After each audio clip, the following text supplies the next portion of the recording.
नमस्कार दोस्तों।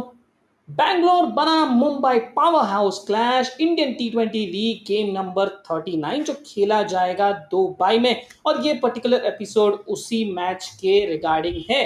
तो पहले तो आपको इस वीडियो से क्या क्या मिलेगा। सबसे पहले तो मैं उम्मीद करता हूँ संतुष्टि मिलेगी कि हाँ कि कौन से प्लेयर्स आपको अपनी टीम में लेनी चाहिए। दूसरी, ये सोचना ज़रूरी है कि किस टीम की बैटिंग ज़्यादा खतरे में है। ना मुंबई की बैटिंग चल रही है, ना बैंगलोर की, तो किसकी ज़्यादा खतरे में है क्योंकि दोनों की मिडल ऑर्डर यहाँ पर गायब नज़र आ रही है। फिर उसके बाद ग्राउंड की डिमेंशन काफ़ी बड़ी है, तो क्या आप इस ग्राउंड पर स्पिनर्स को लेके आ सकते हो? और फिर अंत में एक बहुत ही बड़ा सवाल, क्या बिग शो का समय खत्म हो गया है? कौन है बिग शो? ये तो आपको मालूम रहेगा, लेकिन अगर नहीं भी मालूम है तो प्लीज वीडियो के अंत तक जरूर बने रहिएगा। आपके सारे डाउट्स हम उम्मीद करते हैं क्लियर हो जाएंगे।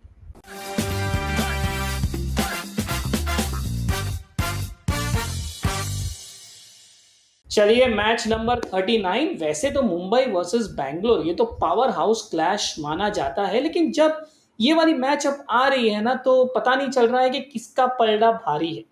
क्योंकि अगर दोनों ही टीम्स को देखा जाए, बैंगलोर की तरफ से मैं बात करूं तो यूएई में 7 लगातार मैच हारे हैं। वो यूएई में माने अबू धाबी, दुबई और शारजा, यानी लास्ट सीजन से लेकर तो लगातार 7वीं मैच हारे थे उनके प्रीवियस एनकाउंटर में। तो फिर उनकी तो बिल्कुल ही बराबर चल नहीं रही। और जबकि मुंबई की बात करें तो उनका भी जो सेकेंड लेग है ये वाले सीजन का, कुछ खासा अच्छा नहीं लग रहा है। नतीजा ये है कि वो टेबल से नीचे सरकते जा रहे हैं। बैंगलोर, क्योंकि उन्होंने काफ़ी अच्छी परफॉर्मेंस दी थी फर्स्ट हाफ में, उनका परफॉर्मेंस जो भी है स्तर अभी भी बना हुआ है। लेकिन जिस तरह की परफॉर्मेंस चलती आ रही है, वैसा लग नहीं रहा है कि बैंगलोर ज़्यादा देर तक उस पायदान पे रह जाएगी। तो फिर पिच कैसी रहेगी यहाँ पर दुबई में? नॉर्मली दुबई में देखा जाता है कि पिच जो होती है बहुत ही बैलेंस्ड होती है। यानी अगर आपके बॉलर्स बराबर लेंथ्स पे गेंदबाजी करेंगे तो उन्हें विकेट्स मिलेंगे, और आपके बैट्समैन थोड़ा समय बिताएंगे पिच पर तो फिर उन्हें रन्स भी मिलेंगे। अब दोनों ही टीम्स के बैट्समैन को देखें तो फिर रोहित शर्मा जो जस्ट एक मैच खेला है उन्होंने, और क्विंटन डिकॉक, की दोनों ने थोड़ा फॉर्म दिखाया। इधर विराट कोहली और देवदत्त पडिक्कल ने भी अच्छी खासी फॉर्म दिखाई। लेकिन उसके बाद जो बल्लेबाज आ रहे हैं ना, उन्हें शायद इतना टाइम नहीं मिल रहा है पिच को असेस करने को, यानी पिच को समझने के लिए। शायद वो एक चीज इन्हें दोनों टीम्स को यहाँ पर देखनी होगी। और वही यहाँ पर हमारी भी कंफ्यूजन है कि हमारे प्लेइंग 11 में कौन से प्लेयर्स को हमें चुनना चाहिए। तो चलिए, हमारी फैंटेसी गली की लॉजिक क्या दर्शाती है ये देखते हैं। ओके, तो ये है हमारी फैंटेसी गली के ऑप्शन। सबसे पहले तो हम कीपर्स की तरफ जाना चाहेंगे।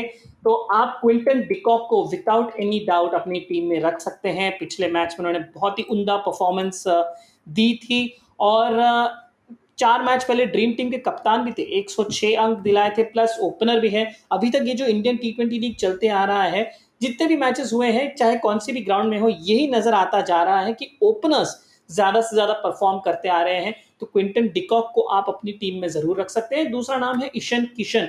इन्होंने अभी तक तो फायर नहीं किया है, लेकिन क्योंकि ये भी टॉप ऑर्डर में आते हैं, यानी 1 2 3 में आते हैं, इनके परफॉर्म करने के चांसेस भी उतने ही हाई हैं। इनके नंबर्स देखें तो ज़्यादा कुछ किया नहीं है अभी तक इन्होंने, लेकिन क्योंकि अच्छे पोटेंशियल के लग रहे हैं, इन पर आप भरोसा ज़रूर कर सकते हैं। तीसरा नाम है एबी डिविलियर्स। अब वैसे तो कोई भी बड़े नाम ने अभी तक बैंगलोर के लिए परफॉर्म नहीं किया है, लेकिन एबी डिविलियर्स तो ऐसे ही प्लेयर है, इन्हें आप अपनी टीम में नहीं रखेंगे तो आप ज़्यादा नुकसान लेने के चांसेस रखते हैं। तो हम तो सजेस्ट करेंगे, जैसे कि मेरे दोस्त बाबा शीश कहते हैं इंग्लिश में, uh on the side of caution, कि आप एबी डिविलियर्स को अपनी टीम में रखें इस उम्मीद के साथ कि एबी डिविलियर्स आपके लिए रन्स जरूर बनाएंगे। और वैसे भी वो मुंबई के साथ अच्छा खेलते हैं, तो ये उम्मीद रख सकते हैं कि एबी डिविलियर्स इस मैच में आपके लिए अच्छे अंक दिलाएंगे। तो अब चलते हैं हमारे बल्लेबाजों की तरफ। तो बल्लेबाजों में सबसे पहला नाम आएगा रोहित शर्मा का, क्योंकि कंसिस्टेंसी है। पिछले मैच में उन्होंने 45 अंक दिए थे, उसके पहले फर्स्ट लेग में चेन्नई के अगेंस्ट 41 अंक दिए थे, और उसके पहले पंजाब के अगेंस्ट 84 अंक, जहां पर ड्रीम टीम के वाइस कैप्टन थे वो, यानी सेकंड हाईएस्ट स्कोरर।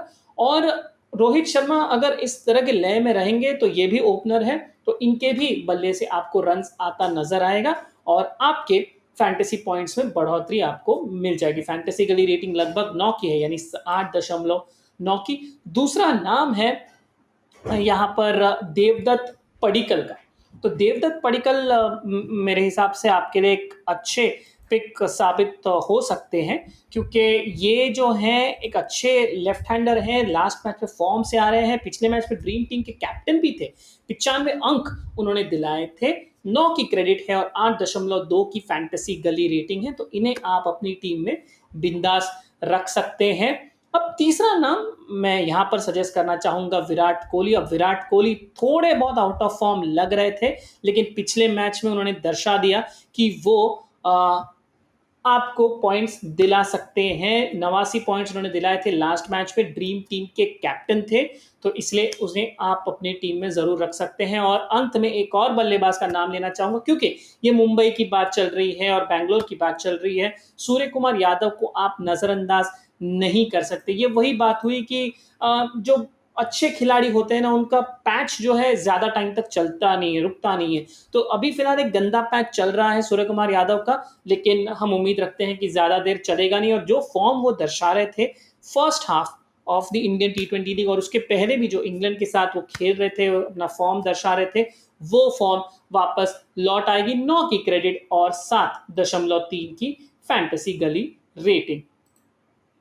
और यहाँ पर थोड़ी बहुत चर्चा ज़रूर हो रही है कि क्या हार्दिक पांड्या इस मैच में खेलेंगे, नहीं खेलेंगे? यहाँ पे थोड़े रूमर्स आ रहे हैं कि डेफ़िनिटली खेलेंगे, क्योंकि अगर वो आ गए तो सौरभ तिवारी आपकी टीम में नहीं बैठेंगे। लेकिन अगर सौरभ तिवारी को चांस मिलता है खेलने का, आप उन्हें एक सेफ ऑप्शन ज़रूर रख सकते हैं, क्योंकि सरप्राइजिंगली उन्होंने कंसिस्टेंसी थोड़ी दिखाई है परफॉर्मेंस में। तो पहले मैच में 75 रन बनाए थे और जिस तरह की सौरभ तिवारी बैटिंग करते हैं ना, तो शायद उसी तरह की बैटिंग मुंबई को ज़रूर लगेगी, अगर उनकी टॉप ऑर्डर जो है जल्दी धराशायी हो जाती है तो। जैसे चेन्नई के सामने उन्होंने अच्छी स्टेबिलिटी दिखाई थी, 75 अंक दिलाए थे, लेकिन ये एक सेफ्टी ऑप्शन है, यानी बैकअप ऑप्शन है। अगर हार्दिक पांड्या है तो आप प्लीज़ हार्दिक पांड्या के साथ ही जाएं।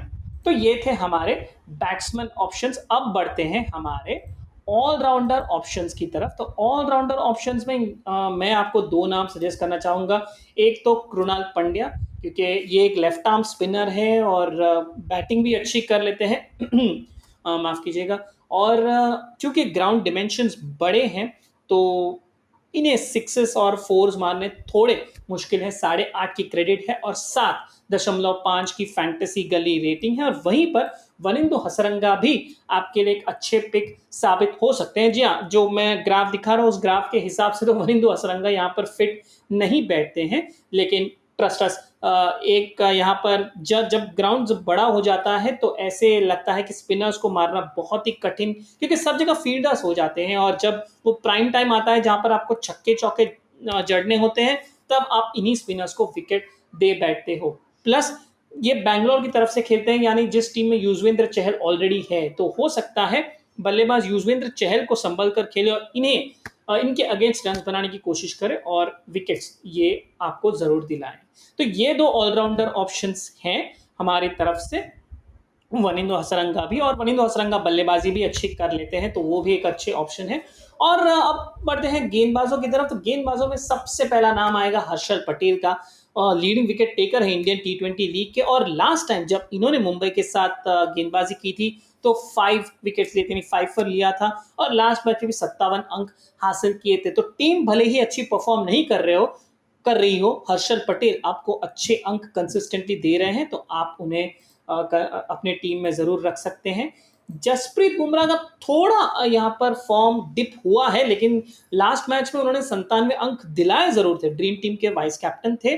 थोड़ी फॉर्म उबड़-खाबड़ चल रही है ऊपर-नीचे, लेकिन आप बुमराह पे तो भरोसा कर ही सकते हैं, क्योंकि बूम बूम बुमराह है, वो 9 की क्रेडिट है और 9.2 माफ़ कीजिएगा की फैंटेसी गली रेटिंग है। अब इनके अलावा एक और नाम अगर मैं लेना चाहूँ तो वो हैं न्यूजीलैंड के काइल जेमिसन। अब लास्ट मैच में काइल जेमिसन नहीं खेले थे, तो इनके फिटनेस का क्या सीन है कुछ आइडिया नहीं है, लेकिन अगर ये फिट हो और जेमिसन को टीम ने खिलाया हो, तो फिर आप इन पर डेफिनिटली भरोसा कर सकते हैं। 8.5 की क्रेडिट है और 6.5 की फैंटेसी गली रेटिंग है। और लास्ट मैच यानी कोलकाता से मैच के पहले अगर हम बात करें तो 71 अंक उन्होंने दिए थे पंजाब के विरुद्ध, तो ये अच्छे लय में है। ये भी एक ऑलराउंडर तरफ भी आते हैं कोई कोई साइड्स में, तो आप जेमिसन को एज एन ऑलराउंडर भी अपनी टीम में रख सकते हैं कोई कोई साइड्स में। तो ये थी हमारी बैट्समैन, बॉलर और ऑलराउंडर सजेशंस। अब एक अलग टॉपिक पे ही जाते हैं, सिर्फ ग्लेन मैक्सवेल के तौर पर। तो दोस्तों, क्या आपको ग्लेन मैक्सवेल को अपनी टीम में लेना चाहिए? हमें ऐसा लगता है कि शायद मैक्सवेल का टाइम जो है अब खत्म होने आ रहा है। बैंगलोर के साथ कुछ ज़्यादा उन्होंने परफॉर्मेंस दी नहीं है। लास्ट मैच में 42 अंक ज़रूर दिलाए थे, लेकिन वो तो ऐसे ही हुआ कि बाकी कोई नहीं मार रहा था और उनमें से ग्लेन मैक्सवेल ने मार दिया, लेकिन ऐसे कुछ फॉर्म उन्होंने दर्शाया नहीं है। बॉलिंग इन्हें ज़्यादा मिलती नहीं है। हाँ, लास्ट मैच में 1 विकेट उन्होंने ज़रूर निकाला था फाफ डू प्लेसी का, लेकिन सिर्फ 2 ओवर से ये आपको पॉइंट्स दिलाने नहीं वाले हैं। अगर यहाँ पर बैंगलोर टिम डेविड से परसिस्ट करती है, या फिर हो सकता है डैनियल क्रिश्चियन को भी अगर ये अपनी टीम में खिलाएं, तो आप उन दोनों में से किसी एक को अपनी टीम में जरूर रख सकते हैं। टिम डेविड की चर्चा करें तो पहले मैच में तो फ्लॉप रहे हैं ये, लेकिन दुनिया भर क्रिकेट खेल कर आए हैं, बहुत ही अच्छे फॉर्म में हैं, इसलिए उनके क्रेडिट्स जो हैं 8.5 है। और दूसरे नाम है डैनियल क्रिश्चियन। अब ये क्रिश्चियन है तो अमूमन ऑलराउंडर, ज़्यादा इंडियन टी20 लीग में परफॉर्मेंस नहीं दिलाया है इन्होंने, लेकिन फिर भी एक्सपीरियंस के तौर पर बहुत ही ज़्यादा एक्सपीरियंस है। डेथ में आके गेंदबाजी करते हैं और तेज तरार बल्लेबाजी भी करते हैं डेथ ओवर्स में। हो सकता है बैंगलोर शायद इनके तरफ भी मुड़े। तो दोस्तों, ये थी हमारी प्लेयर सजेशंस। अब बढ़ते हैं हमारे कैप्टन और वाइस कैप्टन सजेशंस की तरफ। तो ये नाम है हमारे कैप्टन और वाइस कैप्टन सजेशन की तरफ से: बुमराह, हर्षद पटेल, क्विंटन डिकॉक, रोहित शर्मा और एबी डिविलियर्स। तो अगर आप एक सेफ कैप्टन की तरफ से ये मैच खेल रहे हैं, तो रोहित शर्मा आपके लिए एक सेफ कैप्टन, सेफ बेट हो सकते हैं, क्योंकि ये आपके लिए रन बना के दे ही रहे हैं। ऐसा कुछ इसमें कुछ बड़ी बात नहीं है, ये आपको कंसिस्टेंसी भी दिला सकते हैं। और क्विंटन डिकॉक पर भी आप भरोसा थोड़ा कर सकते हैं, क्योंकि ये भी थोड़े अच्छे स्ट्राइक रेट के साथ आपको पॉइंट्स दिला रहे हैं। तो ये आपके सेफ कैप्टन्स बन सकते हैं। अब आते हैं रिस्की कैप्टन पिक्स। तो रिस्की कैप्टन पिक्स में क्या आप एबी डिविलियर्स पे भरोसा कर सकते हैं? हमें उस जीनियस के टैलेंट के ऊपर कोई ऐसा संदेह नहीं है, लेकिन एबी डिविलियर्स कुछ खासा कर नहीं रहे हैं, तो शायद हो सकता है ये आपके रिस्की पिक हो सकता है, लेकिन ग्रैंड लीग में यही प्लेयर आपके लिए शायद डिफरेंशिएटर भी बन सकते हैं। तो थोड़ा सोच समझ के आप ये निर्णय जरूर लीजिएगा कि क्या एबी डिविलियर्स को आप टीम में जरूर रखें, लेकिन क्या उन्हें आप अपना कैप्टन बनाना चाहेंगे या नहीं। एक और कैप्टनसी ऑप्शन है, और वो है मेरे हिसाब से, अगर आप ग्लेन मैक्सवेल या टिम डेविड में से किसी एक को रखना चाहे। जी हाँ, मैंने हमें ये कहा था कि शायद ग्लेन मैक्सवेल का टाइम पूरा हो चुका है बैंगलोर के साथ, लेकिन वो होता ना कभी कभी एक स्पार्क आ जाता है और वो अचानक से एक जबरदस्त पारी खेलते, जब भी ऐसा लगता है कि उन्हें टीम से बाहर निकालना चाहिए, उसी टाइम पर ग्लेन मैक्सवेल परफॉर्म करते हैं। तो हो सकता है शायद ग्लेन मैक्सवेल आपके लिए एक अच्छी कैप्टनसी पिक साबित हो। तो ये थी हमारी कैप्टनसी और वाइस कैप्टनसी ऑप्शंस। तो अब आते हैं हमारे कॉन्टेस्ट सेक्शन की तरफ। तो दोस्तों, हम यही सजेस्ट करना चाहेंगे कि आप यूं ही कोई भी कॉन्टेस्ट में ऐसे पार्टिसिपेट ना करें। आप अपने रिस्क एपेटाइट और बजट के हिसाब से ही कॉन्टेस्ट में भाग लें। अगर आप फैंटेसी गली के ऐप पे जाएंगे या वेबसाइट पे जाएंगे, मैच सेंटर पे वहां पर एक कॉन्टेस्ट सेक्शन है, जहां पर आप फैंटासी को देखेंगे। फैंटासी को यहाँ से वहां से यहाँ सिर्फ स्क्रॉल कीजिए और आपको अलग अलग रंग के हिसाब से अलग अलग कॉन्टेस्ट दिखेंगे। तो उन कॉन्टेस्ट में आपको ये सजेशन भी नजर आएगा कि आप कितने प्रतिशत लोगों को हरा सकते हैं, यानी 90%, 80%, वगैरह वगैरह। इन सब चीज़ों का आप प्लीज़ लुत्फ उठाइए। और इसीलिए आप जो हमारे वीडियो देख रहे हैं, thank you very much. Please video देखते रहिए और हमारे यूट्यूब चैनल को लाइक कीजिए, शेयर कीजिए हमारे वीडियोस को, और हमारे चैनल को सब्सक्राइब भी कीजिए, ताकि जैसे ही, और वहां पर एक बेल आइकन है, उस बेल आइकन पे क्लिक कीजिएगा, ताकि जैसे ही नया वीडियो बने आपको तुरंत नोटिफिकेशन मिल जाए। और अगर आपने फैंटेसी गली का ऐप डाउनलोड नहीं किया है, नीचे डिस्क्रिप्शन में लिंक दिया गया है, प्लीज़ उस पे क्लिक कीजिए। और फैंटेसी गली ऐप गूगल प्ले स्टोर पर भी आ चुका है, तो आप वहाँ से भी डाउनलोड कर सकते हैं। उसका फ़ायदा क्या होगा कि जैसे ही यहाँ पर लाइनअप्स अनाउंस हो जाते हैं टॉस के बाद, हमारे स्कोरर जब लाइनअप्स अपडेट करते हैं, तो एक नोटिफ़िकेशन आपको मिल जाएगा कि फाइनल टीम्स अपडेटेड। तो आपके पास 22 प्लेयर्स के ऑप्शंस होंगे, अन्यथा आपके पास 40 प्लेयर्स में से आपको 11 की टीम बनानी होगी और कोई गारंटी नहीं है कि वो 11 के 11 फाइनल प्लेइंग 11 में खेल रहे हों या नहीं खेल रहे हों। तो दोस्तों, यही सारी चीज़ें थी इस पर्टिकुलर वीडियो में। उम्मीद करते हैं कि आपको इस वीडियो से थोड़ा बहुत तो कम से कम फ़ायदा हुआ रहेगा। आप नीचे कमेंट सेक्शन में अपने कमेंट्स ज़रूर दर्ज कर सकते हैं। हम आपसे भी बात करना चाहेंगे, हो सकता है हम आपके साथ एक शो भी करें, और आप प्लीज़ हमें रीच आउट करें। आप अपने कमेंट्स ज़रूर यहाँ पर डालें, थोड़ी गुफ्तगू भी हो जाएगी, सजेशंस भी आपके हैं, उन पर हम अमल करना चाहेंगे। और ये सब चीज़ें रहेंगी तो और भी ज़्यादा ये शो चलता रहेगा। तो चलिए, मैं कार्तिक अय्यर अपने पूरे फैंटेसी गली टीम की ओर से आपसे विदा लेता हूँ।